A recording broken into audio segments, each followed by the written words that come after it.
අපි සෙමිනාර් එක පටන් ගමු. ඉස්සෙල්ලාම මල්ලි නංගි අපි ශ්‍රී ලංකා සබරගමු විශ්වවිද්‍යාලයේ මහා ශිෂ්‍ය සංගමේ අධ්‍යයන අනු කමිටුවෙන් තමයි මේ සෙමිනාර් එක සංවිධානය කරන්නේ. අපි ඉක්මනට වැඩේ කරමු. ඔයගොල්ලන්ට ප්‍රශ්න අහන්න මොන හරි තියෙනවා නම් ප්‍රශ්න chat එකට දාන්න. chat එකේදී ඔයගොල්ලන්ට reply කරයි මේ ප්‍රශ්න වලට. ඊට අමතරව පස්සේ ප්‍රශ්න අහන්න වෙලාවක් දෙන්නම් වෙනත් ප්‍රශ්න තියෙනවා නම්. පේපර් එක කලින් ඩවුන්ලෝඩ් කරගන්න බැරි වෙච්ච කට්ටිය ආයෙත් ඒ දාපු link එකෙන්ම ගිහිල්ලා ඩවුන්ලෝඩ් කරගන්න. අපි පේපර් එක පටන් ගමු දැන් එහෙනම්. පළවෙනි තියෙන්නේ බලන්න මේ වගේ විෂයක පළවෙනි බහුවර්ණ ප්‍රශ්න පත්‍රයේට පැය දෙකක කාලයක් හම් වෙනවා. ප්‍රශ්න 40ක් තමයි තියෙන්නේ. එක ප්‍රශ්නයකට වර්ණ 4ක් තියෙනවා. එතකොට ඔයාලට හරි උත්තරේ තෝරාගෙන කොටු කොලේ කපන්න තමයි තියෙන්නේ. බලන්න පළවෙනි ප්‍රශ්නේ නම් අපි කරන් යන්. පළවෙනි ප්‍රශ්නේ තියෙන්නේ ජවය මනින අන්තර්ජාතික සම්මත ඒකකය SI ඒකකය කුමක්ද කියලා අහනවා. ජවය කියන්නේ ඕගොල්ලෝ දන්න ජවය කියන්නේ ක්ෂමතාවය කියන එකම තමයි. ජවය මනින සම්මත ඒකකය තමයි වොට්. එතකොට W තමයි සංකේතය. උත්තරය 2 තමයි පළවෙනි ප්‍රශ්නෙට උත්තරය. ජූල් කියන එකකේ ගත්තොත් ඒකෙන් මනින්නේ ශක්තිය. ඇම්පියර් කියන එකකින් මනින්නේ ධාරාව. වෝල්ට් කියන එකකින් විභවාන්තරය තමයි මනින්නේ. මේක තමයි පළවෙනි ප්‍රශ්නෙට උත්තරය. එතකොට 2.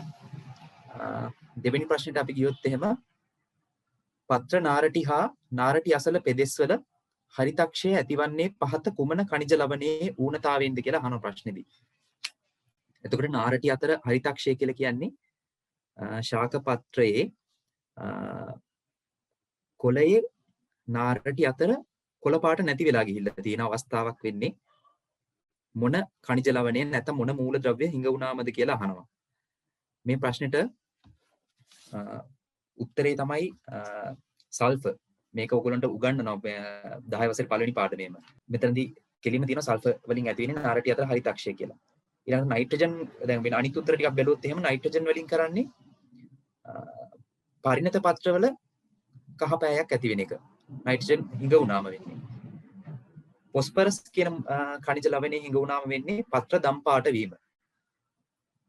අයන් නැත්තම් යකඩ නැත්තම් ෆෙරස් කියන මූලද්‍රව්‍ය හිඟ වුණොත් වෙන්නේ ලපටි පත්‍ර කහ පාට වීම. මෙතෙන් නයිට්‍රජන් හා අයන් කියන්නේ චල මූලද්‍රව්‍ය කියලා ඔයගොල්ලන්ට උගන්වලා ඇති. තව දෙයක් මේ ප්‍රශ්නෙන් ඔයගොල්ලන්ට ඉගෙන ගන්න මේ මූලද්‍රව්‍ය හතරම හරිතප්‍රද නිෂ්පාදනයේ තමයි වැදගත් වෙන්නේ. එතකොට දෙවෙනි ප්‍රශ්නෙට උත්තරේ විදිහට අපිට ආවේ 1. ඊළඟට අපි තුන්වෙනි ප්‍රශ්නෙට යන්.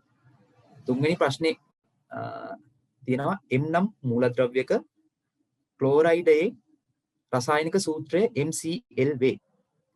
එම්හි කාබනේටයේ රසායනික සූත්‍රය කුමක්ද? මෙතන බලන්න ක්ලෝරයිඩයක් කිව්වම Cl ඍණ. ඒ Cl ඍණ කාණ්ඩයේ තියෙන ඍණාරෝපණයක්. එතකොට සංයුජතාවය 1යි. මේ සූත්‍රයෙන් ඔයාලට හිතා ගන්න පුළුවන් ක්ලෝරයිඩ් කියන කාණ්ඩයේ සංයුජතාවය 1යි කියලා. ඊට පස්සේ MCl කියන එකෙන් ඔයගොල්ලන්ට හිතා ගන්න පුළුවන් M කියන එකේ ආරෝපණය ධන 1ක් කියන එක. එතකොට M කියන්නේ ධන 1යි සංයුජතාවය 1යි. කාබනේට් කියන කාණ්ඩය ඔයගොල්ලෝ සාමාන්‍යයෙන් දන්නවා CO3 ඍණ 2. එතකොට CO3 කාණ්ඩයේ සංයුජතාවය 2යි. සංයෝගයක සූත්‍රය හැදෙන්නේ සංයුජතාව මාරු වෙලා ධනායනයයි ඍණායනයයි අතර සංයුජතාව මාරු වෙලා තමයි සංයෝගයක සූත්‍රය හැදෙන්නේ. එතකොට M ධන CO3 ඍණ 2 නම් මේ දෙක මාරු වුණාම M2CO3 කියන එක තමයි M වල කාබනේටයේ රසායනික සූත්‍රය විදිහට එන්නේ. එතකොට උත්තරේ තමයි 1. අනිත් ඒවා ගත්තොත් එහෙම ඔයාලට පේනවා දෙවෙනි එකේ MCO3 කියන සිතර CO3 වල සංයුතාව එකක් විදිහට එන. ඒතර ඒක වැරදි. කෙලින්ම අයින් කරන්න පුළුවන්. M2CO3 2 කියලා තියෙනවා. එහෙම ගත්තොත් එහෙම M වලටත් සංයුතාවේ දෙකක් කියලා. ඒතර ඒකත් කෙලින්ම අයින් කරන්න පුළුවන්. M3CO3 කියලා ගත්තම CO3 කාණ්ඩයේ සංයුතාවය 3ක් කියලා එන්නේ. ඒතර ඒකත් වැරදි උත්තරයක්. හරි උත්තරේ තමයි 1. ඊළඟට හතරවෙනි ප්‍රශ්නට අපි යමු. හතරවෙනි ප්‍රශ්නේ තියෙන්නේ ආහාර ජීර්ණ ක්‍රියාවලිය සම්බන්ධව. ආහාර ජීර්ණ ක්‍රියාවලිය හා සම්බන්ධ නිවැරදි පිළිතුර තෝරන්න. ආහාර ජීර්ණ ක්‍රියාවලියේදී දායක වෙන ප්‍රධාන ඉන්ද්‍රියනුයි අතිරේක ග්‍රන්ථි ඔයාලා දන්නවා. අතිරේක ග්‍රන්ථි වලින් තමයි ආහාර ජීර්ණ ක්‍රියාවලියට අවශ්‍ය ශ්‍රාවයන් නිපදවන්නේ. ඒ ශ්‍රාවයන් වලින් තමයි මේ ප්‍රශ්නේ අහලා තියෙන්නේ. මේ හතරවෙනි ප්‍රශ්නෙට උත්තරේ බලන්න. ශ්‍රාවය වන ඉන්ද්‍රිය එන්සයිම උපස්තරය සෑදෙන ඵලය පිළිවෙලින් දීලා තියෙනවා. පළවෙනි උත්තරේ දීලා තියෙනවා අග්න්‍යාශය එන්සයිමය ඇමයිලේස් උපස්තරය ප්‍රෝටීන සෑදෙන ඵලය පොලිපෙප්ටයිඩ් කියලා. එතකොට ඇමයිලේස් උපස්තරය ප්‍රෝටීන විදියට වැඩ කරන්නේ නැහැ. ඇමයිලේස් කියන එක වැඩ කරන්නේ පිෂ්ඨය මත. එතනින් මේ උත්තරේ අයින් කරන්න පුළුවන්. දෙවෙනි උත්තරේ බලන්න කේටය එන්සයිමය ටයලීන් උපස්තරය පිෂ්ඨය සෑදෙන ඵලය මෝල්ටෝස් කියලා කියලා තියෙනවා. මේ උත්තරේ හරි. ඕගොල්ලෝ දන්නවා ටයිලින් කියන්නේ ඇමයිලේස් జాතියක්මයි. ටයිලින් වලට කියනවා කේට ඇමයිලේස් කියලා. මේක හම්බෙන්නේ මුඛ කුහරයේදී. කේටය මගින් තමයි ටයිලින් ශ්‍රාවය කරන්නේ. එතකොට මේක තමයි හරි උත්තරේ. එතන ඔයාලට කෙලින්ම උත්තරේ හොයාගන්න පුළුවන්. ඊළඟට තුන්වෙනි උත්තරේ ගත්තොත් එහෙම අග්න්‍යාශයේ පෙප්සින් එන්සයිමය ප්‍රෝටීන මත ක්‍රියා කරලා පොලිපෙප්ටයිඩ් හදනවා කියලා තියෙනවා. ඒකත් වැරදි. අග්න්‍යාශික යුෂයේ පෙප්සින් නැහැ. ශුද්ධාන්තය ට්‍රිප්සින් ප්‍රෝටීන පොලිපෙප්ටයිඩ් ට්‍රිප්සින් කියන එක ප්‍රෝටීන වලට වඩා අර ප්‍රෝටීන කැඩලා ගියාට පස්සේ හැදෙන ග්ලිසරයිඩ් මත තමයි ක්‍රියා කරන්නේ. අන්න ඒකින්ද මේ උත්තරෙත් අයින් කරන්න පුළුවන්. එතකොට හතරවෙනි ප්‍රශ්නෙට උත්තරේ තමයි 2. ඊළඟට පස්වෙනි ප්‍රශ්නෙට යමු. පස්වෙනි ප්‍රශ්නයේදී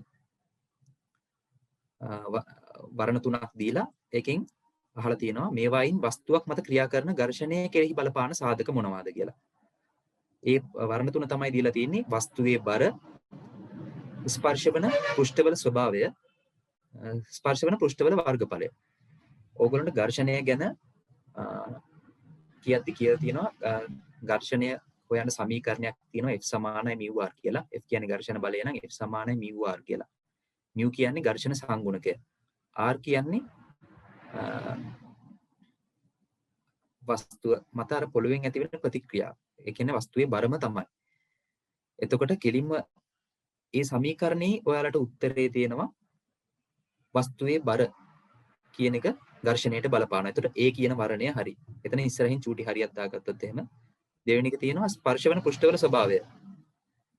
ඒ ප්‍රශ්නේ ඒ උත්තරේ ගත්තත් ඒකත් හරි. අර මියු කියන සංකේතය මේ කෙලින් ඉලක්ක වෙන්නේ මෙන්න මේ කාරණේට.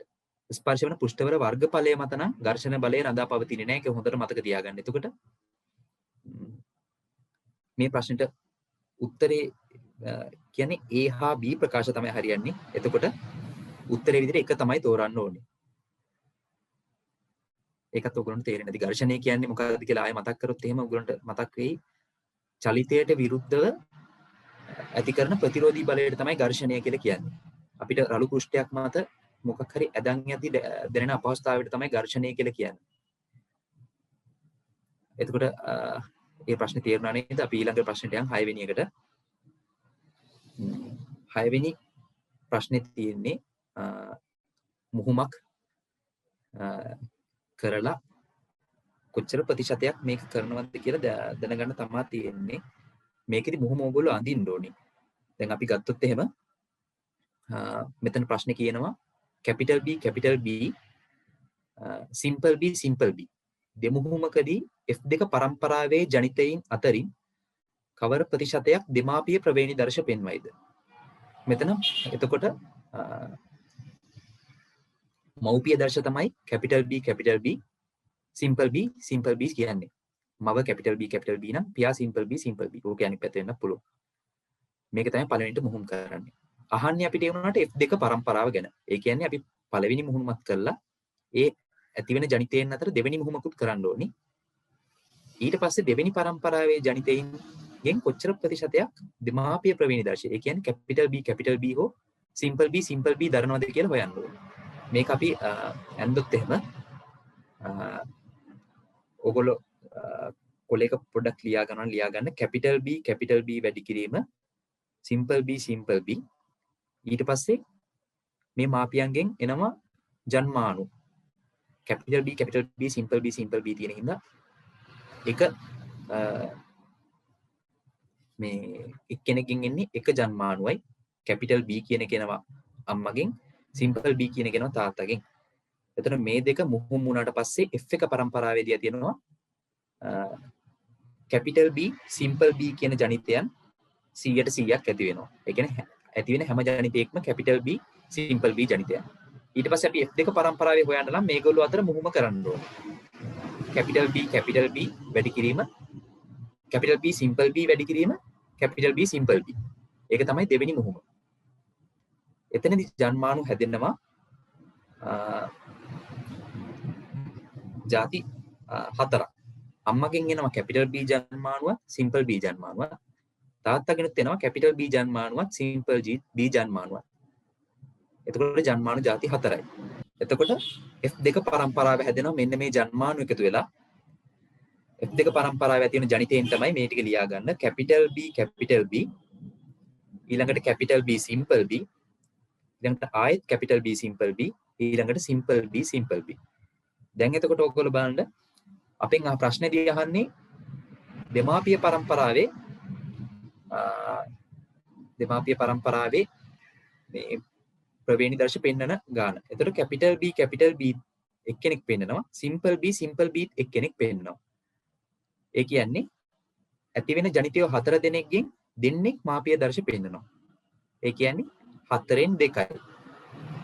4න් 2ක් නම් 100ට කොච්චරක්ද කියන එක තමයි ප්‍රතිශතය කියලා කියන්නේ. 4න් 2ක් නම් 100ට කොච්චරද කියලා ගත්තම එන්නේ 150ක් කියන උත්තරේ. එතකොට මෙතන උත්තරේ ගන්න පුළුවන් දෙවෙනි එක. අපි ඊළඟ ප්‍රශ්නෙට යමු. 7 වෙනි ප්‍රශ්නේ සජීව පදාර්ථයේ ප්‍රධාන ජෛව අණු අතරින් නයිට්‍රජන් අඩංගු ජෛව අණු වන්නේ මොනවාද කියලා අහනවා. සජීව පදාර්ථයේ තියෙන ජෛව අණු මොනවාද කියලා ඔයගොල්ලෝ මතක් ගන්න. ප්‍රධාන කාබනික සංයෝග වර්ග 4ක් තියෙනවා.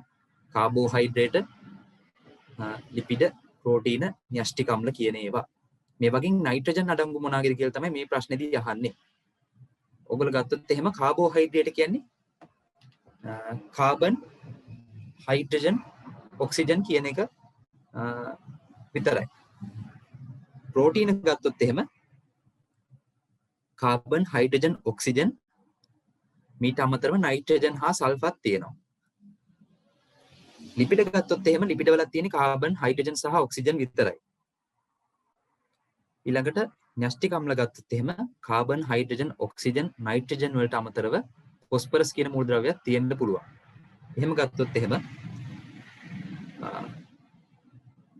කාබන්, හයිඩ්‍රජන් සහ ඔක්සිජන් විතරක් තියෙන කාබෝහයිඩ්‍රේට්, ලිපිඩ කෙලින්ම අයින් කරන්න පුළුවන් අපිට උත්තර වලින්. කාබෝහයිඩ්‍රේට් උත්තරේට තියෙන වර්ණයකුත් ලිපිඩ උත්තරේට තියෙන වර්ණයකුත් කෙලින්ම අයින් කරන්න පුළුවන්. එතකොට අපිට වර්ණ දෙකයි ඉතුරු වෙන්නේ. එතනින් අපිට කෙලින්ම හිතා ගන්න පුළුවන් තුන්වෙනි වර්ණය ප්‍රෝටීන හා න්‍යෂ්ටික අම්ල වල තමයි ප්‍රධාන ජෛව අණු කාණ්ඩ අතරින් නයිට්‍රජන් අඩංගු ජෛව අණු කාණ්ඩ විදියට තියෙන්නේ. මේ ප්‍රශ්නෙත් ඒ ටික තමයි කතා කරන්න තියෙන්නේ. ඊළඟට 8 වෙනි ප්‍රශ්නෙට ගියාම 8 වෙනි ප්‍රශ්නේ තියෙන්නේ උත්තර දර්පණයක් ඉදිරියෙන් ලැබූ වස්තුවක් මගින් ලැබෙන ප්‍රතිබිම්බ සෑම විටම. උත්තර දර්පණය කියන්නේ මොකක්ද කියලා ඔයගොල්ලෝ දන්නවා? අර මේ ඉස්සරහට උල් වෙලා වගේ තියෙන දර්පණයට තමයි උත්තර දර්පණය කියලා කියන්නේ. අපි අත්කාචවල එහෙම තියෙන්නේ උත්තර දර්පණ තමයි. උත්තර දර්පණයක් ඉදිරියෙන් ලැබූ වස්තුවකින් ලැබෙන ප්‍රතිබිම්බ සෑම විටම කොයි වගේද කියලා අහනවා. දැන් අපිට ගන්න පුළුවන් මේකෙදි මේක ඔයගොල්ලන්ට ඒ ආලෝකය පාඩමේදී භෞතික විද්‍යාවේදී කෙලින්ම උගන්වනවා. මේකේ අර මතක තියාගන්න තමයි තියෙන්නේ. උත්තර දර්පණයෙන් හැදෙන ප්‍රතිබිම්බ හැම වෙලාවෙම කුඩායි. දැන් හැම වෙලාවෙම උත්තර දර්පණයකදී ඇති වෙන්නේ උඩුකුරු කුඩා අතාත්වික ප්‍රතිබිම්බයක් තමයි ඇති වෙන්නේ. මේ අතාත්විකයි කියලා කියන්නේ මේ ප්‍රතිබිම්බය දර්පණය ඇතුලේ ඇති වෙන එක. ඒකින් තමයි අතාත්විකයි කියලා කියන්නේ. මේක අපිට තිරයකට තමා ගන්න පුළුවන්. එතකොට මේක අතාත්වික ප්‍රතිබිම්බයක්. මේතර 8 වෙනි ප්‍රශ්නෙට උත්තරේ තමයි දෙවෙනි එක. මතක තියාගන්න හැම වෙලාවෙම උත්තර දර්පණයකින් හැදෙන ප්‍රතිබිම්බ උඩුකුරුයි වස්තුවට වඩා කුඩායි අතාත්විකයි. මේ ප්‍රතිබිම්බය හැදෙන්නේ දර්පණය ඇතුළේදී. ඒක තමයි 8 වෙනි ප්‍රශ්නෙට උත්තරේ. ඊළඟට 9 වෙනි ප්‍රශ්නෙට යන් අපි. 9 වෙනි ප්‍රශ්නෙත් තියෙන්නේ ශාකයක ප්‍රරෝහ අග්‍රය ආලෝකයේ දෙසට නැමී වර්ධනය වීම. මේ චලනයට කියන නම තමයි අපෙන් අහන්නේ. ආලෝකය දෙසට නැමෙනවා කියන එක නම් හැම වෙලාවෙම දෙසට කියනකොට ඔයගොල්ලන්ට වචනේ උත්තරේ හොයාගන්න පුළුවන් විදියක් තියෙනවා. දෙසට කිව්වම හැම වෙලාවෙම ආවර්ති කියන වචනේ එන්න ඕනි. ආලෝකය කියලා කිව්වම ප්‍රභා කියන එක එන්න ඕනේ. ඒතකොට ප්‍රභාවර්ති කියන වචනේ අනිවාර්යෙන් උත්තරේ තියෙන්න ඕනි. ආලෝකයේ දෙසට නම් ප්‍රභාවර්ති. එතකොට මේ ප්‍රශ්නේ උත්තර දෙකක් ඕගොල්ලන්ට අයින් කරන්න පුළුවන්. 1 හා 2 උත්තර විතරයි එතකොට සිද්ධ වෙන්නේ. ඉතුරු වෙන්නේ. ආලෝකයේ දෙසට නම් එතන අපිට ගන්න පුළුවන් ධන කියන වචනේ. ආලෝකයෙන් ඉවතට නම් ඍණ. එතකොට කෙලින්ම උත්තරේ එනවා ධන ප්‍රභාවර්ති චලනයක් කියන එක. 9 වෙනි ප්‍රශ්නෙට උත්තරේ එතකොට පළවෙනි එක. ඊළඟට 10 වෙනි ප්‍රශ්නේ 10 වෙනි ප්‍රශ්නේ තියෙනවා වස්තුවක් මතට යෙදෙන විචල්්‍ය බලයක් සමග වෙනස් වන ඝර්ෂණ බලය හැඳින්වෙන්නේ. වස්තුවක් මත ක්‍රියා කරන ඝර්ෂණ බලයන් ආකාර 3ක් තියෙනවා. ස්ථිතික ඝර්ෂණ බලය, ගතික ඝර්ෂණ බලය, සීමාකාරී ඝර්ෂණ බලය කියලා. ස්ථිතික කියලා කියන්නේ නිශ්චලව තියෙන අවස්ථාවේදී ඇතිවෙන එක. ගතික කියලා කියන්නේ චලනය වෙද්දී ඇතිවෙන ඝර්ෂණ බලය. සීමාකාරී ඝර්ෂණ බලය කියන්නේ වස්තුව චලනය වීමට ඉතාමත් ආසන්න අවස්ථාවේදී ඇතිවන ඝර්ෂණ බලයට තමයි සීමාකාරී ඝර්ෂණ බලය කියලා කියන්නේ. සීමාකාරී අවස්ථාවට ළඟා වෙනකම් වස්තුවේ ඝර්ෂණ බලය යොදන බලයට සාපේක්ෂව වැඩි වෙනවා. අන්න එතකොට යෙදෙන විචල්්‍ය බලයක් සමග ඝර්ෂණ බලය වෙනස් වෙන්නේ ස්ථිතික ඝර්ෂණ බලය. ඒතර 10 වෙනි ප්‍රශ්නෙට උත්තරේ එන්නේ දෙවෙනි එක. හරි ඊළඟ ප්‍රශ්නේ තියෙන්නේ පහත කුමන අවස්ථාව සම්ප්‍රයුක්ත බලය ශුන්‍ය වේද කියලා. එතකොට සම්ප්‍රයුක්ත බලයක් කියන්නේ යම් කිසි වස්තුවක් මත ක්‍රියා කරන බලවල එකතුවකට. දැන් උදාහරණයක් විදිහට ගත්තොත් දැන් ඔයගොල්ලෝ දෙන්නෙක් තාල්ලුකට ගන්නවා කියලා හිතන්නකො ළමයි දෙන්නේ. එතකොට එක ළමයෙක් යොදන බලය අනිත් ළමයාගේ යොදන බලයට සමාන වුණොත් ඒ දෙන්න අතර සම්ප්‍රයුක්ත බලයක් නැහැ. එක්කෙනෙක්ගේ බලය වැඩි වුණොත් සම්ප්‍රයුක්ත බලය ඒ එක දිහාවකට ක්‍රියා කරනවා. ඒතර පළවෙනි මාර්ගයක රථයක්. එතකොට බලය මැනීමේ සූත්‍රය මොකද? F = ma. එතකොට m කියන්නේ ස්කන්ධය, ඒ කියන්නේ ත්වරණය. එතකොට තැනිතලා මාර්ගයක ත්වරණය වන මෝටර රථයක් කියන්නේ ත්වරණය වැඩි වෙනවා. එහෙනම් ඒකට සම්ප්‍රයුක්ත බලයක් ක්‍රියා කරනවා එක පැත්තකට. අනික තමයි ගසකින් ගිලිහි බිමට වැටෙන ඇති ඇපල් ගෙඩියක්. එතකොට ගහකින් ගෙඩියක් වැටෙනකොට ඒ ත්වරණයක් යටතේ වැටෙන්නේ. මොකද්ද? ගුරුත්ව ත්වරණය යටතේ වැටෙන්නේ. එතකොට පහළට බලයක් ක්‍රියා කරනවා. කියන්නේ සම්ප්‍රයුක්ත බලයක් ක්‍රියා කරනවා. ඉහළට ක්‍රියා කරන පාත ප්‍රතිරෝධී බලයට වඩා පහළට බලයක් ක්‍රියා කරන හින්දා ඒක පහළට සම්ප්‍රයුක්ත බලයක් වෙනවා. එතකොට ඒකත් ශුන්‍ය වෙන්නේ නැහැ. ඊට පස්සේ කියලා තියෙනවා ඒකාකාර ප්‍රවේගයකින් චලනය වන වස්තුවක්.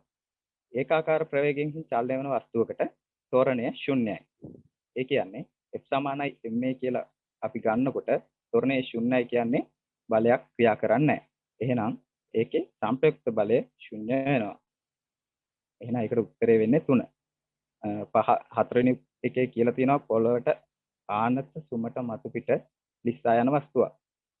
එතකොට ආනතව ලිස්සා යනකොටත් පහළට එන්න බලය වැඩි වෙනවානේ.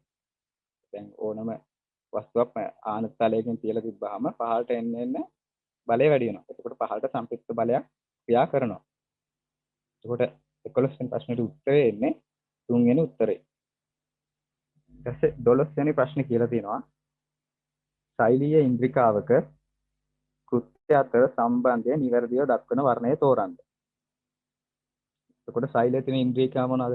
නෂ්ටි, ගෝල්ගේ දේහ, හරිතලාව, අන්තප්ලාස්මීය දාලිකා, රයිබෝසෝම ඔයගේ ගොඩක් දේවල් තියෙනවා. එතකොට නෂ්ටියෙන් කරන්නේ මොකද්ද?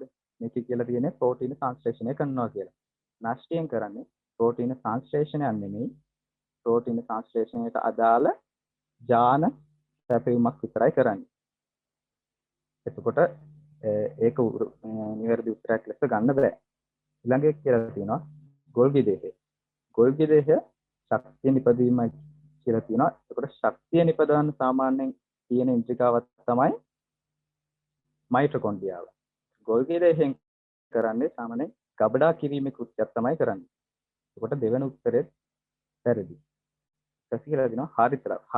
හරිතලව පරිවෘත්තීය ක්‍රියා පාලනය කරයි. හරිතලව වලින් කරන්නේ පරිවෘත්තීය ක්‍රියා පාලනය කරන එක නෙමෙයි ප්‍රභා සංශ්ලේෂණ ක්‍රියාව. කළා ආහාර නිෂ්පාදනය කරන එක තමයි කරන්නේ. ඊට පස්සේ කියනවා අන්තස්ප්‍රාශ්නීය ජාලිකා. අන්තස්ප්‍රාශ්නීය ජාලිකා වලින් කරන්නේ ප්‍රෝටීන හා ලිපිඩ සංශ්ලේෂණය පරිවහනය කියන එක තමයි. එහෙනම් 12 වෙනි එකට උත්තරයක් ගන්න පුළුවන් 4 කියලා. ඊට පස්සේ 13 වෙනි ප්‍රශ්නේ තියෙනවා මලබද්ධය රෝගයට හේතු විය හැකි කුමක්ද? මලබද්ධය රෝගය කියන්නේ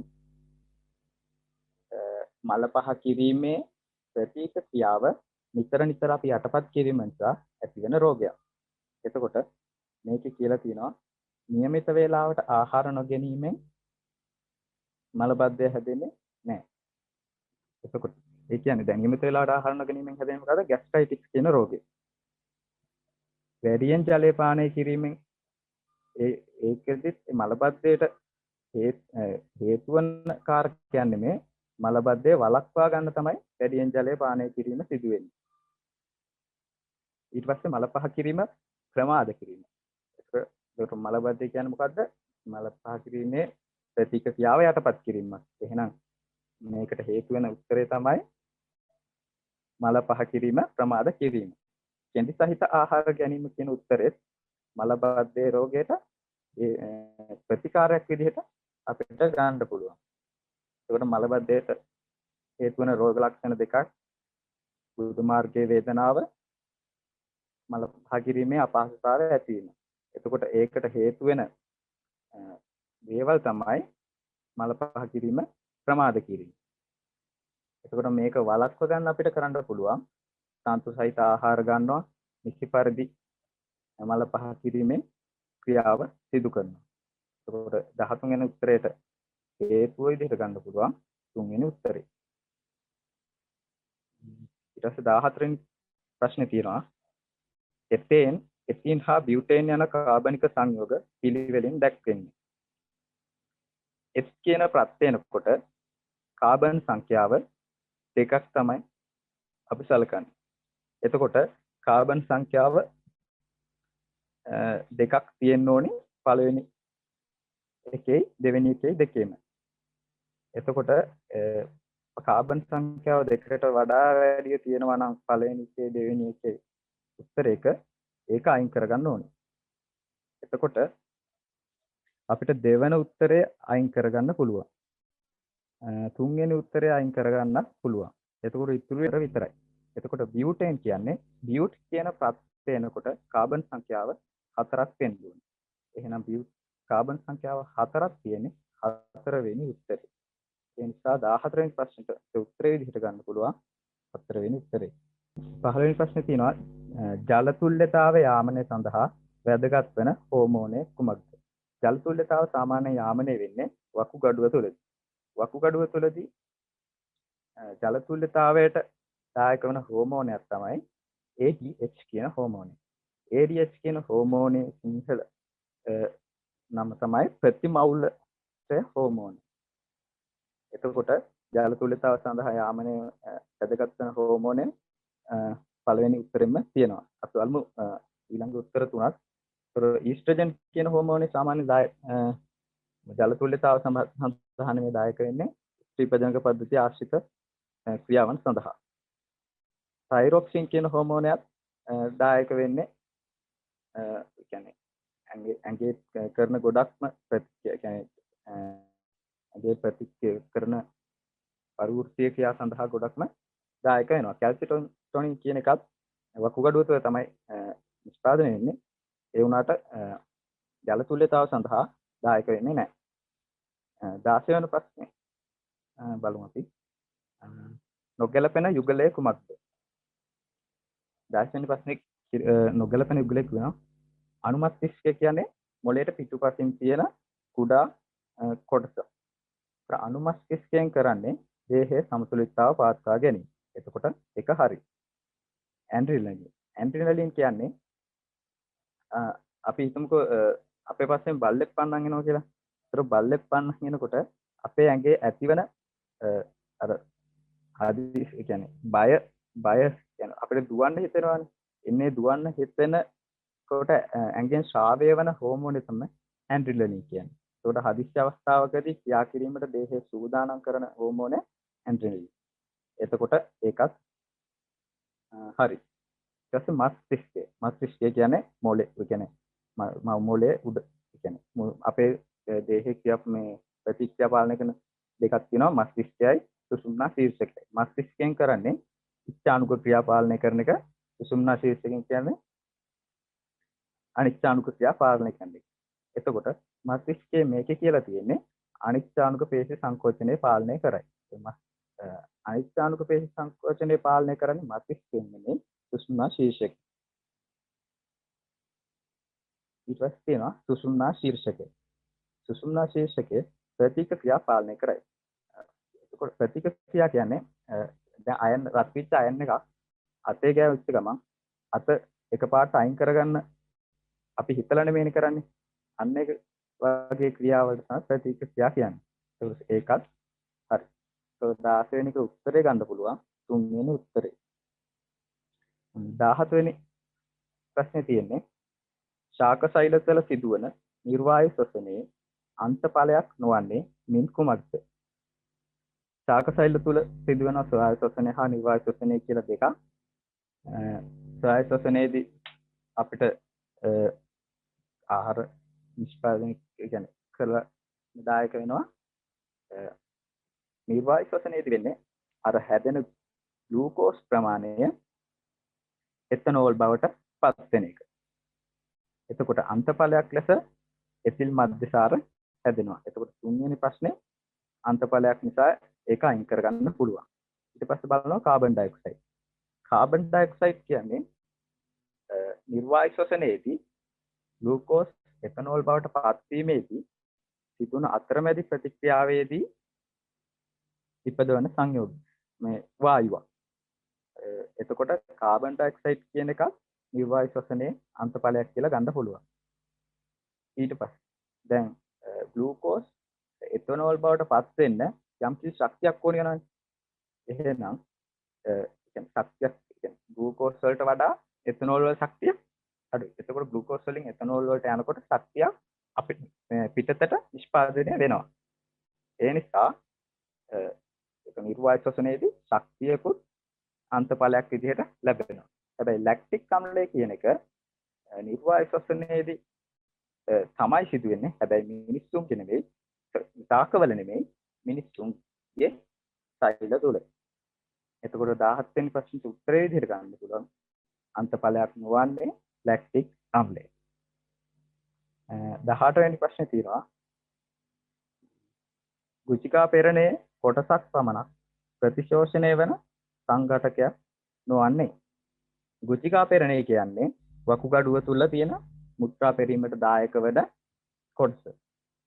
ඒකෙන් සාමාන්‍යයෙන් රුධිරාණු, රුධිර පට්ටිකා ඒ වගේ සෛල පෙරෙන්නේ නැහැ. මොකද අර ගුචිකා පෙරණේ තියෙන සිදුරු ප්‍රමාණය අර සෛලවලට වඩා කුඩයි. සාමාන්‍ය මනුස්සයෙකුගේ මුත්‍රවල තියෙනවා නම් රතු රුධිරාණු, රුධිර පට්ටිකා වගේ ඒ මනුස්සයා ලෙඩකින් පෙළෙනවා. එතකොට ගුචිකා පෙරණයෙන් ඔය ඔතන පහළ තියෙන ඔක්කොම සංයෝග හතරම පෙරලා යනවා. යූරියා, විටමින්, ජලය, ඇමයිනෝ අම්ල කියන හතරම පෙරෙනවා. නමුත් අවිතුර සංවලිත නාලිකාවේදී ඇමයිනෝ අම්ල කියන සංයෝග සියල්ලම අවශෝෂණය කරනවා.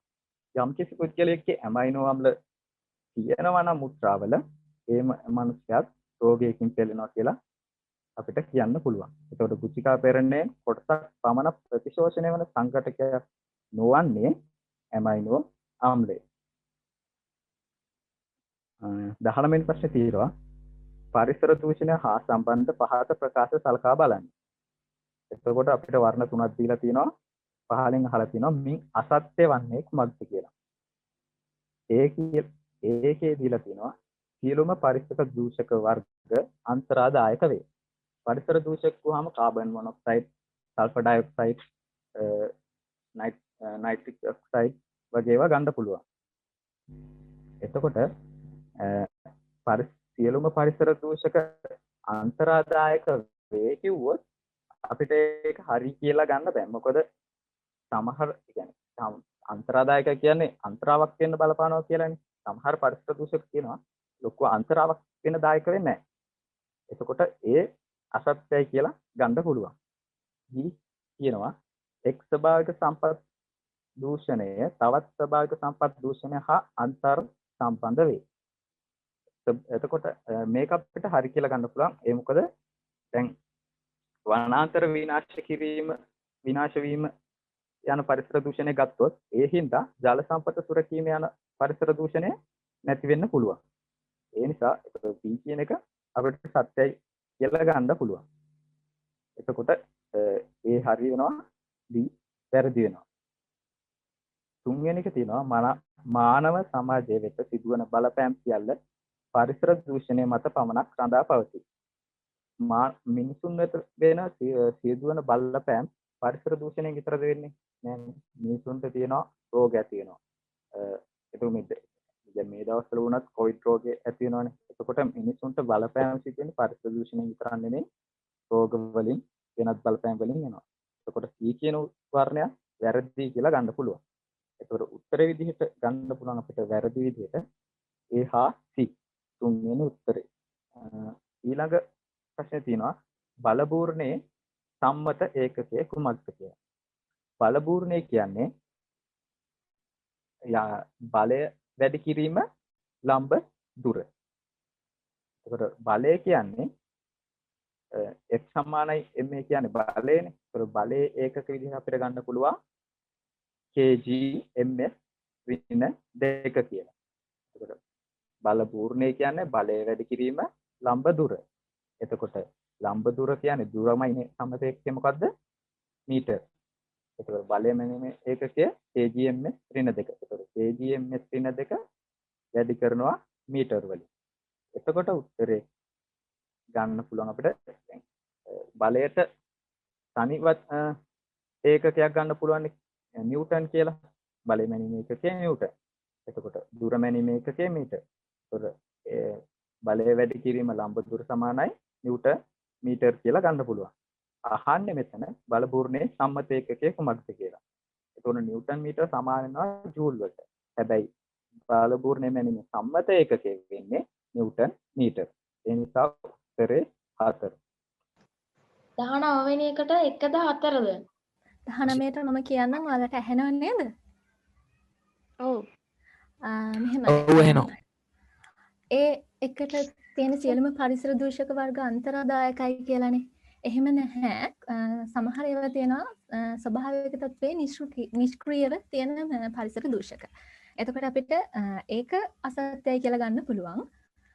B එකට එන්නේ B එකේ තියෙන්නේ එක් ස්වභාවික සම්පතක දූෂණය තවත් ස්වභාවික සම්පතක දූෂණය හා අන්තර් සම්බන්ධ වේ. ඒක හරි. අයි දන්නවද? ඒක හරි වෙන්නේ දැන් අපි හිතමුකෝ ජලාශ දූෂණය වෙලා තියෙනවා නම් අනිවාර්යෙන් මේක වනාන්තර වලටත් බලපානවා නේද? එතකොට ජල සම්පතේ දූෂණය නිසා වනාන්තරවල වන සම්පතේ දූෂණය අර ඒ දෙක එකට සම්බන්ධයි.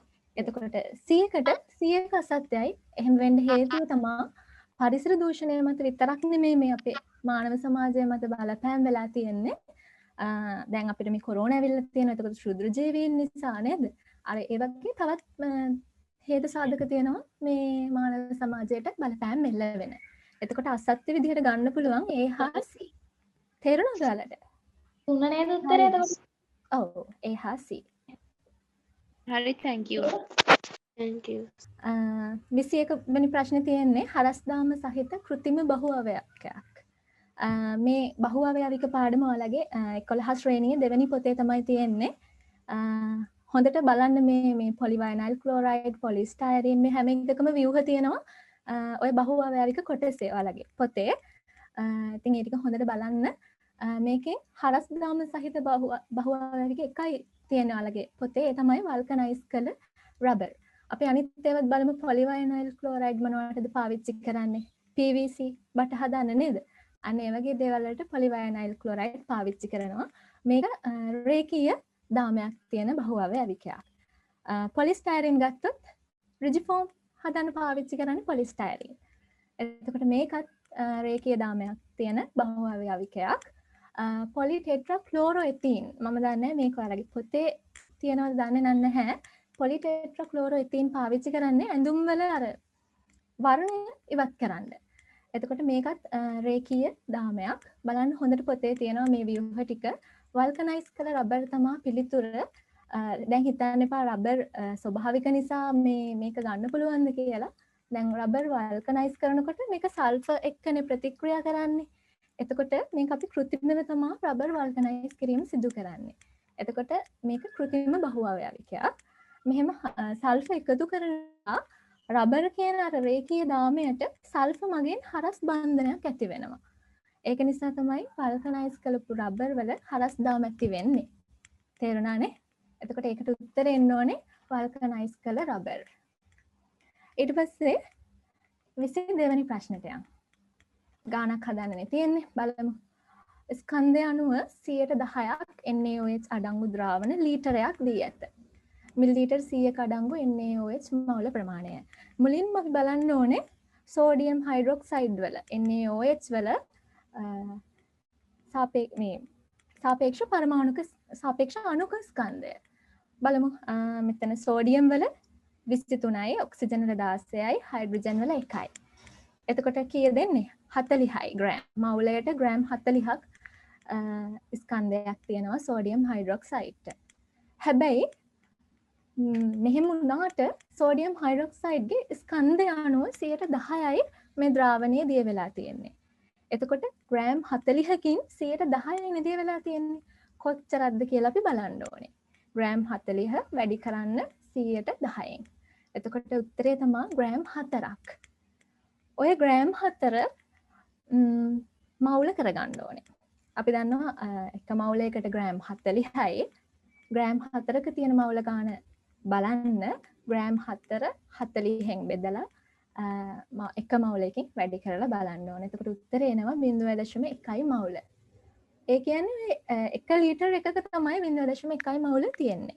එහෙනම් මිලිලීටර් 100ක හොයන්න පුළුවන් හරි ලේසි. 1000 මිලිලීටර් වල 0.1 මවුල තියෙනවා නම් 100 මිලිලීටර් වල හොයන්න හරි ලේසි. 0.1 මවුල වැඩි කරන්න 100න් සම වෙන 0.1 මවුල වැඩි කරලා 1000න් 100න් බෙදන්න ඕනේ. ඔයාලා ඒක දන්නවනේ නේද? එතකොට පිළිතුර එන්න ඕනේ 0.01 මවුල. උත්තරය 1. ඒක තේරුම් නැත්නම් හදලා පෙන්නන්නම් තව ටිකකින්. ඊළඟට 23. 23 අහන්නේ පොලිසැකරයිඩ් සඳහා උදාහරණ. බලන්න පළවෙනි උත්තරේ පිෂ්ඨය ග්ලයිකෝජන් සෙලියුලෝස්. පළවෙනියටම අපිට හම්බ වුණා ඔන්න උත්තරේ. බලමු දෙවෙනි එක මෝල්ටෝස් ලැක්ටෝස් පිෂ්ඨය. මෝල්ටෝස් කියන්නේ මොකක්ද? මෝල්ටෝස් කියන්නේ ඩයිසැකරයිඩයක් නේද? ලැක්ටෝස් ඩයිසැකරයිඩයක්. පිෂ්ඨය නම් පොලිසැකරයිඩයක්. ඉතින් ඒක ගන්න බෑනේ නේද? උත්තර තුනම හරියන්න එපා. ඊළඟට බලමු තුන්වෙනි උත්තරේ. ගැලැක්ටෝස් සෙලියුලෝස් පිෂ්ඨය. සෙලියුලෝස් පිෂ්ඨය නම් පොලිසැකරයිඩ තමයි. හැබැයි ගැලැක්ටෝස් ගත්තාම ඒක මොනොසැකරයිඩයක්. එතකොට අපිට ඒක ගන්නත් බෑ. ෆ්‍රක්ටෝස්, ගැලැක්ටෝස්, ග්ලූකෝස් මේ තුනම මොනොසැකරයිඩ. ඒක නිසා පිළිතුර වෙන්න ඕනේ 1. ඊළඟට 24 වෙනි එක බලමු. පැණි රසක් දැනෙන කැරට් හා වට්ටක්කා වල අඩංගු මොනොසැකරයිඩය.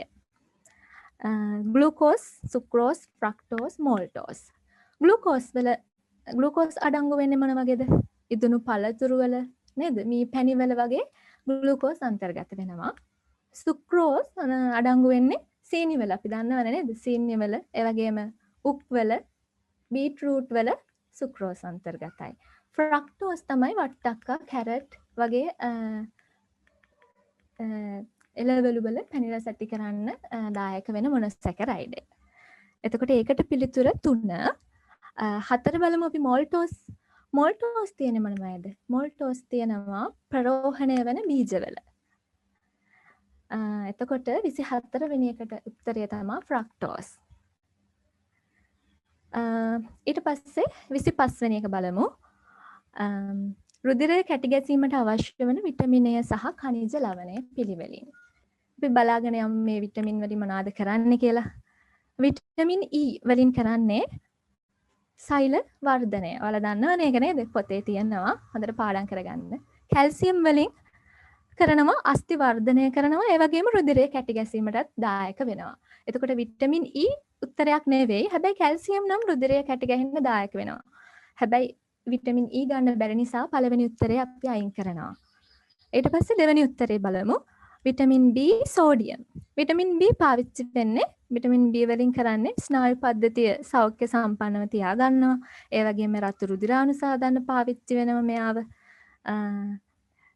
ඒ වගේම සෝඩියම් වලින් කරන්නේ ස්නායු පද්ධතිය සාමාන්‍ය මට්ටමේ පවත්වා ගන්න පාවිච්චි කරනවා. හැබැයි සෝඩියම් වැඩිපුර පාවිච්චි කරන්න එපා කියලා තමයි තියෙන්නේ. සෝඩියම් අන්තර්ගත වෙන්නේ ලුණු වල නේද? සෝඩියම් ක්ලෝරයිඩ් වල. ඊට පස්සේ තුන්වෙනි උත්තරේ vitamin K calcium. Vitamin K තමයි රුධිරය කැටි ගැසෙන්න පාවිච්චි කරන විටමින් එක. එතකොට උත්තරය වෙන්න ඕනේ 3. කැල්සියමුත් මම කලින් කිව්වා රුධිරය කැටි ගැසීමට දායක වෙනවා. පිළිතුර වෙන්නේ 3. අපි 4 වෙනි එකත් විටමින් එකෙන් කරන්න කියලා. විටමින් A වලින් ඇස්පෙනීම වර්ධනය කරනවා. ඒ වගේම සම පැහැපත් කරන්න පාවිච්චි වෙනව නේද? එතකොට කැල්සියම් වලින් කොහොමවත් රුධිරය කැටි ගැසීම වෙන්නේ. එතකොට 25ට පිළිතුර 3. ඊළඟට අපි බලමු 26. ජීවීන්ගේ දේහ තුල අඩංගු වැඩිපුරම තියෙන කාබනික සංයෝගය ඒක ඔයාලා දන්නවා. උත්තරේ තමයි ජලය. ජීවීන්ගේ දේහ බරින් 70%ක්ම තියෙන ජලය. නයිට්‍රජන් බැලුවොත් එහෙම නයිට්‍රජන් 3%ක් විතර වගේ තමයි ජීවීන්ගේ දේහ බරින් තියෙන්නේ. ප්‍රෝටීන් ගත්තොත් 10ක් 20ක් අතර ප්‍රමාණයක් තියෙනවා. ඛනිජ ලවණත් ඊටාම සුළු වශයෙන් තියෙන්නේ. එතකොට 26ට උත්තරය තමයි 2. ඊට පස්සේ බලමු 27. නිවැරදි පිළිතුර තෝරන්න. තාරතාවය රඳා පවතුනේ ධ්වනි සංඛ්‍යාතය මතයි. තාරතාවය කියන්නේ එක කියන්නේ අපි නේද? එතකොට අපි දන්න අපි මුලින්ම බලමු ධ්වනි ලාක්ෂණික තුනක් තියෙනවා. තාරතාවය, ධ්වනි ගුණය, හඬේ සැර. ওই තාරතාවයට ඒ කියන්නේ පිච් එකට අනිවාර්යයෙන්ම රඳා පවතින්නේ ධ්වනි සංඛ්‍යාතය. අපි කියන ගෑනු ළමයින්ගේ තාරතාවය වැඩි පිරිමි ළමයින්ට වඩා කියලා. එතකොට අර පිච් එක තමයි බලපාන්නේ. හයි පිච් වලින් සින්දු කියනවා අර ඒ වගේ කියන්නේ. එතකොට පිළිතුර වෙන්නේ 1. අපි අනිත් ඒවාත් ඇයි වැරදි කියලා බලමු. ධ්වනි ගුණය 27 වෙනි එකට මොකද්ද? 27ට හරි. 27 බලමු. පොඩ්ඩක් කනෙක්ෂන් අවුලක් වුණා. 27 බලමු. 27 මම කී හිටියේ නේද? තුන්වෙනි ප්‍රශ්නේ හඬේ සැර රඳා පවතින්නේ තරංගයේ ශක්තිය එහෙම නැත්නම් විස්තාරය මත. එතකොට අපිට හරි උත්තරයක් හම්බුණා. පළවෙනි උත්තරේ හරි. 27ට එන්න ඕනේ 1. ඊළඟට බලමු 28. 28 කියන්නේ බෝට්ටුවක සිට මුහුදු පත්ලට යවන අත්දැනි තරංගයක් පරාවර්තනය වෙලා නැවත පැමිණෙන්න තප්පර 6ක් ගත වෙනවා. මුහුදු ජලය තුල ශබ්දයේ වේගය තප්පරයට මීටර 1500 නම් බෝට්ටුවේ සිට මුහුදු පත්ලට ඇති දුර. මේකත් හදන්න ලේසි.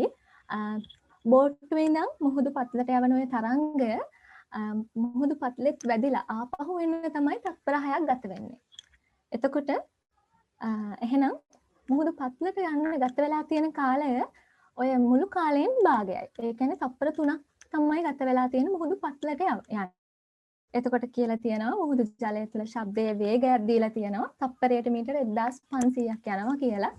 එතකොට තප්පර 3ක කාලයකදී යන දුර හොයන්න පුළුවන්. තප්පරයකට මීටර 1500ක් යනවා නම් තප්පර 3කට 1500 වැඩි කිරීම 3 4500ක් මීටර තමයි යන්නේ. පිළිතුර එන්න ඕන එකට 2. ඊට පස්සේ 29 බලමු. තලදර්පණයක් මගින් ඇතිවන ප්‍රතිබිම්බය පිළිබඳව අසත්‍ය වෙනුයේ. තලදර්පණය කියන්නේ අපි ගෙදර මුණ බලන කණ්ණාඩිය.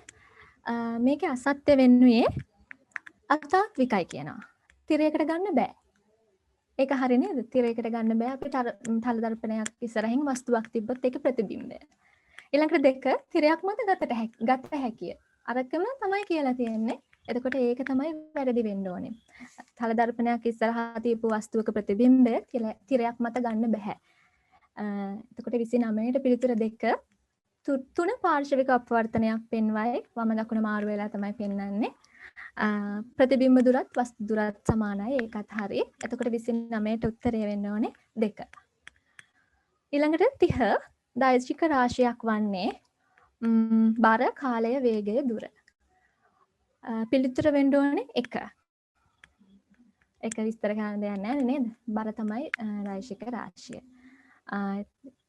හරි. මොන හරි ප්‍රශ්න තියෙනවද ඔයාලට මේ ප්‍රශ්න 10? මැඩම් 28ට චුට්ටක් පැහැදිලි කරනවද? 28. ඒක මෙහෙමයි. බෝට්ටුවේ ඉඳන් මුහුදු පත්ලට යවනවනේ තරංගයක්. ඔය තරංගය බෝට්ටුවේ ඉඳලා මුහුදු පත්ලටත් ගිහින් ආපහු එන්න තමයි තප්පර 6ක් ගත වෙන්නේ. තේරුණාද? මුහුදු පත්ලටත් ගිහින් ආපහු හැරිලා බෝට්ටුවටම ඇවිල්ලා. එතකොට තප්පර 6ක් ගත වෙලා. එහෙනම් මුහුදු පත්ලට යන්න ගත වෙන්නේ ওই තප්පර 6න් භාගයයි. ඒ කියන්නේ තප්පර 3කදී මුහුදු පත්ලෙට වැදිලා ඊටු තප්පර 3 තමයි උඩට ඇවිත් තියෙන්නේ. තේරුණාද? එතකොට පහළට යන්න තප්පර 3යි. ඒ පහළට යන්න තප්පර 3යි නම් තප්පරයට මීටර 1500කින් ගිහින් තියෙනවා. එහෙනම් තප්පර 3ට නම් 1500 3න් වැඩි කරන්න ඕනේ. එතකොට මුහුදු පත්ලේ දුර එනවා. තප්පර 3යිනේ යන්නේ මේ මුහුදු පත්ලටම යන්න. හරි නේද එහෙනම්? ඔව් මැඩම්. හරි. 22 වෙනි කියන්න. 29 වෙනි ප්‍රශ්නේ ප්‍රතිබිම්බ දුරත් 22 වෙනි එක. 22. ඒක මම කියනකොට තේරෙයිද ඔයාලට? හා කියන්නම්. හරි මම දැන් කියන්නම්කෝ. සෝඩියම් හයිඩ්‍රොක්සයිඩ් වල මුලින්ම සාපේක්ෂ අණුක ස්කන්ධය හොයාගන්න ඕනේ. ඒ කියන්නේ එක මවුලයකට කොච්චර ග්‍රෑම් ප්‍රමාණයක් අල්ලනවද කියලා. එතකොට සෝඩියම් 23යි, ඔක්සිජන් 16යි, හයිඩ්‍රජන් වල 1යි. ඔය ටික එකතු කරාම සෝඩියම් හයිඩ්‍රොක්සයිඩ් වල එක මවුලයකට ග්‍රෑම් 40ක් එනවා. හැබැයි ඔය ග්‍රෑම් 40 ස්කන්ධය අණුව 10%යිනේ. 40ම ලීටරයේ දිය වෙලා නැහැ. 40න් 10%ක් තමයි ලීටරයක දිය වෙලා තියෙන්නේ. එතකොට 40න් 10%ක් බලන්න ඕනේ. 40 වැඩි කිරීම 10%. 40 වැඩි කිරීම 10% ග්‍රෑම් 4යි. ඔය ග්‍රෑම් 4 තමයි 1 ලීටරයක දිය වෙලා තියෙන්නේ. එතකොට බලන්න ඔය ග්‍රෑම් 4 මවුල වලට හරවන්න. ඔයාලා දන්නවනේ එක මවුලයකට ග්‍රෑම් 40යි. ග්‍රෑම් 4කට මවුල කීයද? 0.1ක් එනවා. ගාන හදන්නකො මේක හරි සරලයි. එහෙම නැත්නම් මම ඔයාලට ලියලා හදලා එවන්නම්. එතකොට 1 ලීටරයක මවුල 0.1ක් තියෙනවා. මිලිලීටර් 100ක හොයන්න නම් 1000ක 0.1යි නම් 100ක කොච්චරයිද බලන්න. 0.1 1000න් බෙදලා 100න් වැඩි කරන්න. හරි නේද? අක්කේ වර්ගනයිස් කරනවා කියන්නේ මොකද්ද? මොකද්ද? 22ට 2 උත්තරේ 22ට 0.01 එක උත්තරේ. හරිද? 29 වෙනි ප්‍රශ්න. 29. තල දර්පණයක් මගින් නැති වෙන ප්‍රතිබිම්බය පිළිබඳ අසත්‍ය. අතාත්විකයි. ඒක හරිනේ නේ? පාර්ශවික අපවර්තනයක් පෙන්නනවානේ. අපි වම අතේ ඉස්සුවොත් ඒකේ පෙන්වන්නේ අනිත් පැත්ත. ඊට පස්සේ ප්‍රතිබිම්බ දුරයි වස්තු දුරයි සමානයි. අපි කණ්ණාඩිය ළඟට ගිහින් හිටගත්තොත් අපේ ප්‍රතිබිම්බයක් පෙන්වන්නේ දර්පණයෙන් එහා පැත්තේ සමාන දුරක ඇතින්. එතකොට මේකේ අසත්‍ය වෙන්න ඕනේ 2. තිරයක් මතර ගන්න බෑ අපිට.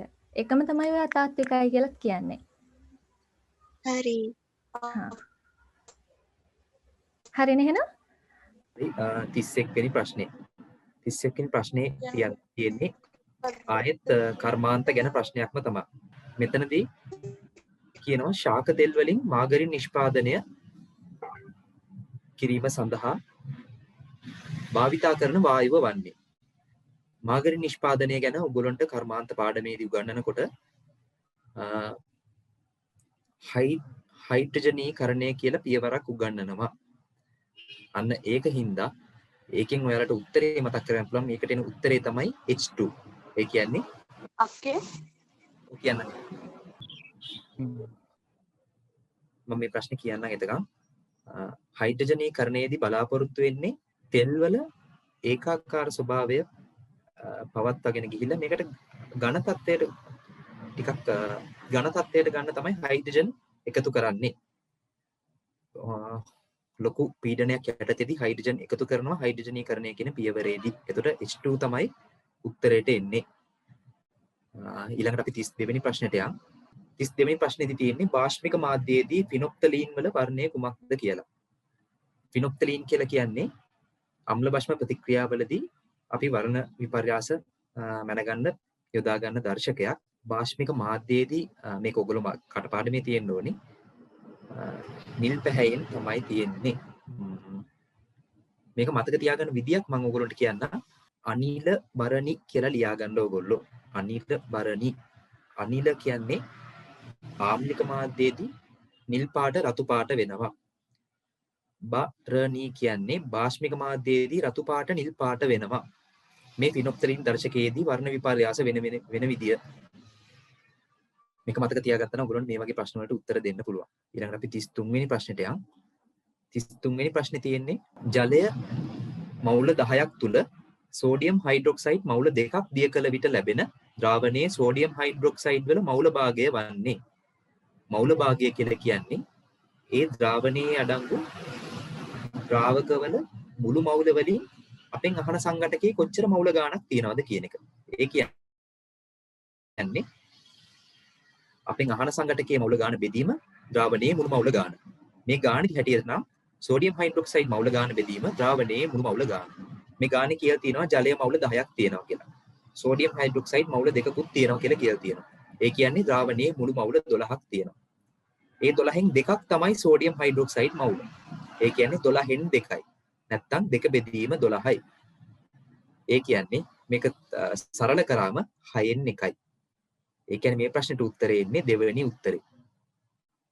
මේක හිතෙන්ම හදන්න පුළුවන් මේ ප්‍රශ්නෙට දැන් විනාඩි දෙකමාරක් හම්බෙන ප්‍රශ්නයක් ඔයගොල්ලන්ට මේ වගේ ප්‍රශ්න වලින් වෙලාව ඉතුරු කරගන්න පුළුවන්. ඊළඟට අපි 34 වෙනි ප්‍රශ්නෙට ගියොත් එහෙම 34 වෙනි ප්‍රශ්නේ තියෙන්නේ කැල්සියම් කාබනේට් ස්වභාවිකව සුලභ වන්නේ. මෙතනදී ප්‍රශ්නේ ඔයගොල්ලෝ අල්ලගන්න ඕනි කැලේ තමයි ස්වභාවිකව සුලභ වන්නේ. ස්වභාවිකව වැඩිපුරම තියෙන්නේ මොනවාගේද කියලා. දැන් මෙතන මේ තියෙන උණුගල් කිරිගරුඬ කියන ಜಾති දෙකේම කැල්සියම් කාබනේට් තමයි තියෙන්නේ. නෑ කිරිගරුඬ කියන එකේ කැල්සියම් කාබනේට් තියෙනවා. යම් කිසි ප්‍රතිශතයක්. හැබැයි සුලභව ස්වභාවිකව සුලභව හම්බෙන්නේ උණුගල් වලදී. ඕගොල්ලන්ට මේකත් කර්මාන්ත පාඩම යටදී තමයි කියන්නේ උණුගල් නිෂ්පාදනය උණුගල් නෙමෙයි සිමෙන්ති නිෂ්පාදනය අන්න ඒ වගේ දේවල් වලට මේ කැල්සියම් කාබනේට් අමුද්‍රව්‍යයක් විදිහට යොදාගෙන වෙන මේ සංයෝග හදා ගන්නවා. ඒතර කර්මාන්ත පාඩමේ මේක MCQ ගොඩක් තිබ්බා. කර්මාන්ත පාඩම ටිකක් හොඳට බලා ගන්න. මේකට උත්තරේ තමයි 2. 34 වෙනි ප්‍රශ්නෙට උත්තරේ එතකොට 2. උණුගල් විදිහට තමයි කැල්සියම් කාබනේට් ස්වභාවිකව සුලභවම හමුවන්නේ. ඊළඟට අපි ඔහොම 35 වෙනි ප්‍රශ්නෙටත් යමු. 35 වෙනි ප්‍රශ්නේ අහනවා කාබෝහයිඩ්‍රේට වල හයිඩ්‍රජන් හා ඔක්සිජන් HO මූලද්‍රව්‍ය සංයෝජනය වෙන අනුපාතය වන්නේ. මේක 10 වසරේ මුල්ම පාඩමේ තියෙන්නේ. හයිඩ්‍රජන්ට ඔක්සිජන් අනුපාතය 2ට 1ක් තමයි තියෙන්නේ. මේක වෙන පැහැදිලි කරන්න ලොකුවට දෙයක් නැහැ. හැබැයි ඔයගොල්ලෝ මතක් කරගත්තොත් එහෙම නිකන් කාබෝහයිඩ්‍රේටයක් ග්ලූකෝස් වගේ එකක් C6යි H12යි O6 ගත්තොත් එහෙම H12කුයි O6කුයි තියෙනවා. ඒ කියන්නේ හයිඩ්‍රජන්ට ඔක්සිජන් 2ට 1 අනුපාතයෙන් තමයි තියෙන්නේ. අන්න ඒ වගේ බැලුවොත් එහෙම. එහෙම නැතත් මේක කරුණක් විදිහට පොතේ දීලා තියෙනවා හයිඩ්‍රජන්ට ඔක්සිජන් අනුපාතය 2ට 1ක් විදිහට තමයි කාබෝහයිඩ්‍රේට වල තියෙන්නේ කියලා. මේ ප්‍රශ්නෙට උත්තරය එතකොට 2. 35ට 2. ඊළඟට 36 වෙනි ප්‍රශ්නේ අපි බලමු. 36 වෙනි ප්‍රශ්නේ පහත ඒවා අතරින් මොනොසැකරයිඩයක් නොවන්නේ. මෙතන බැලුවොත් එහෙම ග්ලූකෝස් මොනොසැකරයිඩය, ෆ්‍රක්ටෝස් මොනොසැකරයිඩය, ගැලැක්ටෝස් මොනොසැකරයිඩය. මෙතන පොලිසැකරයිඩයක් විදිහට තියෙනවා සෙලියුලෝස්. මෙතනින් අපි අහන්නේ මොනොසැකරයිඩ් නොවන්නේ මොකද්ද කියලා. එතකොට අපිට කෙලින්ම තුන්වෙනි උත්තරේ තෝරන්න පුළුවන්. ඇයි? සෙලියුලෝස් පොලිසැකරයිඩයක් වෙන හින්දා. ග්ලූකෝස් කියන්නේ, ෆ්‍රක්ටෝස් කියන්නේ, ගැලැක්ටෝස් කියන්නේ තුනම මොනොසැකරයිඩ්. එතකොට 36ට තුන්වෙනි උත්තරේ තමයි එන්නේ.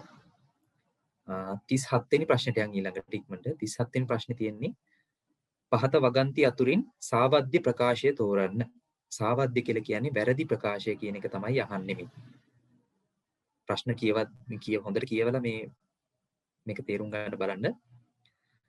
එතකොට තියෙනවා පළවෙනි එක කියවමු. ගැලැක්ටෝස් හා ග්ලූකෝස් අණුවක් එක්වීමෙන් ලැක්ටෝස් සෑදේ. ඒක ඔයගොල්ලෝ දන්නවා ඩයිසැකරයිඩ් ගැන උගන්වද්දි කියනවා ග්ලූකෝස් එකතු වෙලා මෝල්ටෝස් හැදෙනවා. ග්ලූකෝස් ගැලැක්ටෝස් එකතු වෙලා ලැක්ටෝස් හැදෙනවා. ග්ලූකෝස් ෆ්‍රක්ටෝස් එකතු වෙලා සුක්‍රෝස් හැදෙනවා. මෙහෙම තමයි ඩයිසැකරයිඩ් හැදෙන්නේ. මෙතන කියන වර්ණය එතකොට හරි. ග්ලූකෝස් වලට ගැලැක්ටෝස් එකක් එකතු වෙලා තමයි ලැක්ටෝස් අණුව හැදෙන්නේ. ඒකට ඒ වගන්තිය හරි. ඊළඟට දෙවෙනි උත්තරේ බැලුවොත් එහෙම සංයුතිය අණුව මෞඛිකවල ලැක්ටෝස් ප්‍රතිශතය 6ත් 100ට 6ත් 17ත් අතරක කියලා. මේක අච්චු පොතේම ඔයගොල්ලෝ කියන 100ට 6ත් 17ත් නෙවෙයි 100ට 6ත් 7ත් අතර අගයක් තමයි තියෙන්නේ. එතකොට මේ උත්තරේ වැරදි. මේක නිකන් මාක් කරලා තියාගමු. ඒත් අපිට හරියටම ෂුවර් කරන්න බෑ වගේ හිතනවා නම් ඊළඟ උත්තර ටිකක් කියවලා බලමු. තුන්වෙනි උත්තරේ තියෙන්නේ ශාකවල නොමැති එකම සීනි වර්ගය ලැක්ටෝස් කියලා. ඒක හරි. ශාකවල ලැක්ටෝස් කියන සීනි වර්ගය නෑ. ලැක්ටෝස් කියන සීනි වර්ගය තියෙන්නේ සත්තුන්ගේ. ගොඩක්ම ගත්තොත් එහෙම කිරිවල. කිරි ආහාරවල තමයි ලැක්ටෝස් අඩංගු වෙන්නේ. ලැක්ටෝස් වලට කියන තව නමක් තමයි කිරි සීනි කියලා කියන්නේ. ඊළඟට හතරවෙනි ඒ උත්තරෙත් එතකොට ගන්නතුව ඉන්න පුළුවන්. ඒක හරි උත්තරයක් හින්දා ඊළඟ හතරවෙනි උත්තරේ ගත්තොත් එහෙම ගැලැක්ටෝස් සුක්‍රෝස් මෙන් පැණි රස නැත. ඒකත් හරි. මේ සුක්‍රෝස් තමයි පැණි රස සීනි. ගැලැක්ටෝස් කියන එක පැණි රස නැහැ. දැන් ගැලැක්ටෝස් එක ග්ලූකෝස් එකතු වෙලා කිරි හැදෙනවා නම් ඔයගොල්ලන්ට කිරි කියන එක තේරුම් ගන්නකොට කිරි වලත් පැණි රසක් නැහැ. ඒක තමයි අපි කිරි වලට සීනි දාලා බොන්නේ. මෙතන උත්තරේ එතකොට ඔයගොල්ලන්ට තෝරන්න පුළුවන් 37ට 2 තමයි එන්නේ. මේ උත්තර හතර කෙලින්ම අච්චුපතේ තියෙන කරුණු වලින්ම තමයි ඇවිල්ලා තියෙන්නේ. අච්චුපත හොඳට මතක තියාගත්තා මේකට උත්තරේ හොයන්න පුළුවන්. ඊළඟට අපි 38 වෙනි ප්‍රශ්නෙට යමු. 38 වෙනි ප්‍රශ්නේ තියෙනවා ශාකවල හා සතුන්ගේ සිරුර කාබෝහයිඩ්‍රේට ගබඩා කරන ආකාරය පිළිවෙලින් දක්වා ඇත්තේ. ශාකවලයි සතුන්ගේ කාබෝහයිඩ්‍රේට ගබඩා කරන ආකාරය. දැන් ශාකවල නම් කාබෝහයිඩ්‍රේට ප්‍රභා සංශ්ලේෂණයෙන් නිෂ්පාදනය වෙනවා. සතුන්ගෙන් නම් බාහිරින් ආහාර මගින් ගන්නවා. මෙහෙම ගන්න කාබෝහයිඩ්‍රේට සංචිත කරන ආකාරයක් තියෙනවා. ශාකවල නිපදවන කාබෝහයිඩ්‍රේට සංචිත කරන ආකාරයක් තියෙනවා. ශාකවල සංචිත කරන ආකාරය තමයි පිෂ්ඨය කියලා කියන්නේ. සතුන්ගේ සිරුර තුළ කාබෝහයිඩ්‍රේට සංචිත කරන ආකාරය තමයි ග්ලයිකෝජන් කියලා කියන්නේ. පිෂ්ඨය ගබඩා කරනවා මුල්වල, ගෙඩිවල, ඒ වගේ සංචිත පටකවල ගබඩා කරනවා. ග්ලයිකෝජන් කියන එක අක්මාවේ කංකාල පේශිවල එහෙම ගබඩා කරනවා. අනිතර උත්තරේ කෙලින්ම හොයන්න පුළුවන් 38ට උත්තරේ තමයි 2. ඊළඟට අපි 39 වෙනි ප්‍රශ්නයට යන් ඉක්මනට. පිෂ්ඨයේහි භෞතික ලක්ෂණ වැඩිපුරම රඳා පවතිනුයේ. එහි අඩංගු පළවෙනි උත්තරේ දීලා තියෙනවා එහි අඩංගු ඇමයිලෝස් සංයුතිය පමණක් නිසා. දෙවෙනි එක තමයි ඇමයිලෝපෙක්ටින් සංයුතිය පමණක් නිසා. ඇමයිලෝස් හා ඇමයිලෝපෙක්ටින් අතර අනුපාතය නිසා. ඉහත කිසිවක් නිසා නොවේ.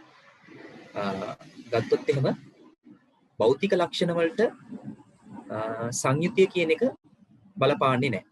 සංයුතිය කියන වචනේ මෙතන පළවෙනි උත්තරේ දෙවෙනි උත්තරේ දෙකේම තියෙනවා. මේ උත්තර දෙක කෙලින්ම අයින් කරන්න පුළුවන් විදිය ඒක තමයි. සංයුතිය කියන එක බලපාන්නේ ගොඩක්ම රසායනික ලක්ෂණ වලට නැත්නම් රසායනික ගුණාංග වලට. භෞතික ගුණාංග වලට බලපාන්නේ තියෙන ප්‍රමාණය ඒ වගේ දේවල් තමයි. සංයුතිය කියන එක බලපාන්නේ. සංයුතිය කියන්නේ සාන්ද්‍රණයක් වගේ එකක්. මෙතන තියෙනවා ඇමයිලෝස් හා ඇමයිලෝපෙක්ටින් අතර අනුපාතය නිසා කියලා. ඇමයිලෝස් හා ඇමයිලෝපෙක්ටින් අතර අනුපාතය නිසා තමයි පිෂ්ඨයේහි භෞතික ලක්ෂණ එකිනෙකට වෙනස් වෙන්න පුළුවන්. කියන්නේ පිෂ්ඨයේ භෞතික ලක්ෂණ රඳා පවතින ඒකින්ද. පිෂ්ඨයේ තියෙන භෞතික ලක්ෂණ කියන්නේ අපිට ඇහැට පේන නැත්නම් අතට අහු වෙන ලක්ෂණ. ඒ වගේ දේවල් තමයි. ඉහත කිසිවක් නොවේ කියන උත්තරේ ගන්න බෑ තුන්වෙනි උත්තරේ හරි හින්දා. එතකොට 39ට උත්තරේ 3. දැන් MCQ පේපරේ අන්තිම ප්‍රශ්නෙට යමු. 40 වෙනි ප්‍රශ්නේ. ප්‍රාථමික ප්‍රෝටීන සම්බන්ධයෙන් සාවද්‍ය වන්නේ.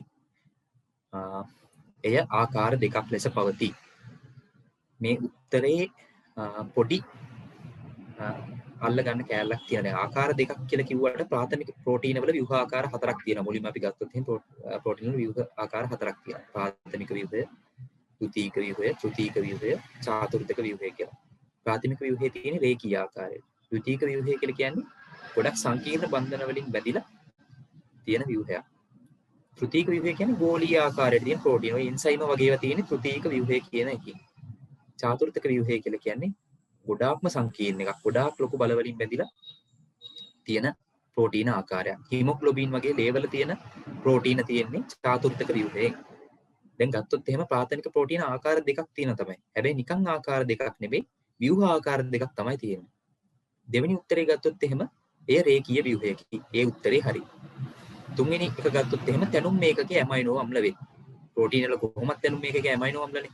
එතකොට ප්‍රාථමික ප්‍රෝටීන කියලා විශේෂයක් නැහැ. තැනුම් මේකකයේ ඇමයිනෝ අම්ල තමයි. ඒක උත්තරෙත් හරි.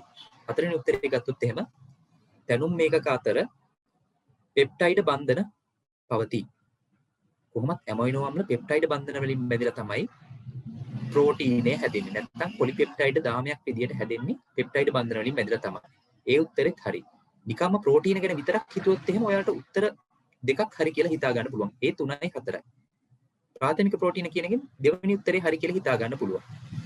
මේ ප්‍රශ්නේදී උත්තර ගැන පොඩි මේ අවුලක් එන්න පුළුවන් ඕගොල්ලන්ට ව්‍යුහ ආකාර දෙකක් තියෙනවා. හැබැයි මේ නිකන් ආකාර දෙකක් නෙවෙයි ව්‍යුහ ආකාර දෙකක් කියලා මේ උත්තරේ තියෙන්න ඕනි. අන්න ඒකින්ද අපි 40 වෙනි ප්‍රශ්නෙට උත්තරේ එක විදියට තෝරනවා. මේ ටිකෙන් ප්‍රශ්න තියෙනවා නම් මොනවා හරි ඉක්මනට අහන්න. 32ට මේ දෙක නෙමෙයිද උත්තරේ? 32. ඉනොත්තරින්නේ අහලා තියෙන්නේ. විනොක්තරිය. අයියේ මේ නිල් ලිට්මස් රතු වෙන්නේ මේ අර මේ නිල් ලිට්මස් වෙන්නේ රතු ලිට්මස් වෙන්නේ අර මේ රෝසයි නිලුයි වෙන්නේ. අනිර බර්ණ වෙන ලිට්මස් නේ. ලිට්මස් පත්‍ර තමයි. මෙතන ඔව් තියෙන්නේ ලිට්මස් ඔව් පිබරෝ කියලායි. 32ට දෙක නේද? ඔව් එතන වැරදීමක් වුණා. 32ට දෙක තමයි එන්නේ.